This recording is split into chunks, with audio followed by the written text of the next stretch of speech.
জীবনের শেষ বারবার আসতেছে। জিব্রাইলকে নবীজি বলেন, জিব্রাইল আমার কাছে অসুস্থতা লাগে, খারাপ খারাপ লাগে, শরীর ভালো লাগে না। জিব্রাইল চলে গেলেন।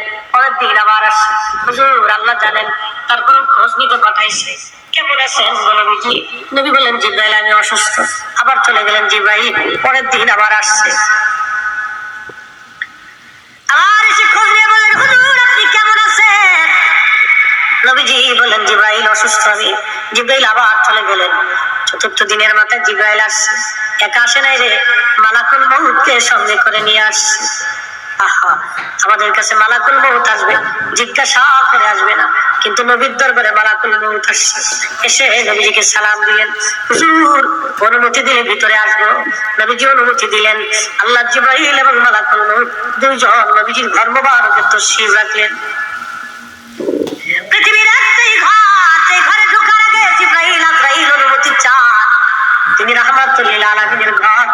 জোরে জোরে বলা যাবে আল্লাহু আকবার। এই সুপ্রিম পাওয়ার আর কারো নসিবে হবে না, আল্লাহ আমার নবীকে দিয়েছিলেন। জিব্রাইল আজরাইল নবীকে সালাম দিয়ে বলেন, হুজুর আল্লাহর পক্ষ থেকে আমি আজরাইলের উপরে নির্দেশ, আপনি যদি চান আমি জান কবজ করব, যদি না চান যতদিন ইচ্ছা আপনি পৃথিবীতে উম্মতের মধ্যে থাকবেন গো নবীজি।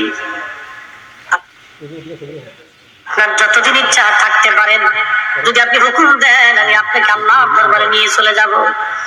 আল্লাহ আমাকে হুকুম প্রদান করে আপনি নবীর কাছে পাঠাইছে। ইয়া নবী আল্লাহ, অনুমতি যদি দেন, আপনার যেভাবে অনুমতি হবে আমার হুকুম সেইভাবেই হয়েছে।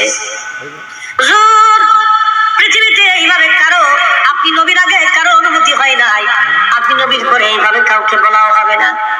ও নবীজি অনুমতি যদি দেন জান কবজ করব, যদি না দেন যতদিন মন চায় আপনি ততদিন পৃথিবীতে থাকবেন। তার মানে পৃথিবীর হায়াত নবীর ইচ্ছার উপরে নির্ভরশীল। কাজটা বললেন কেন, আরো জোরে বলেন। জিব্রাইলের দিকে তাকায় বলে, জিব্রাইল হুকুম কি এরকম?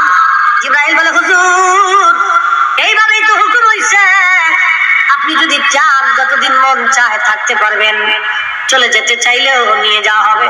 তবে নবীজি আপনার মাশরুক আল্লাহ আপনার দিদারে আগ্রহী হয়ে আছে। জোরে বলা যাবে কি আর রাসূলুল্লাহ? নবীজি কেঁদে ফেললেন, আজরাইল রে আর দেরি কইরো না, পৃথিবীতে আমি আর থাকবো না, আমি আমার মালিকের দিদারে চলে যেতে চাই, আর আমি থাকবো না, মালিকের দিদারে চলে যেতে চাই।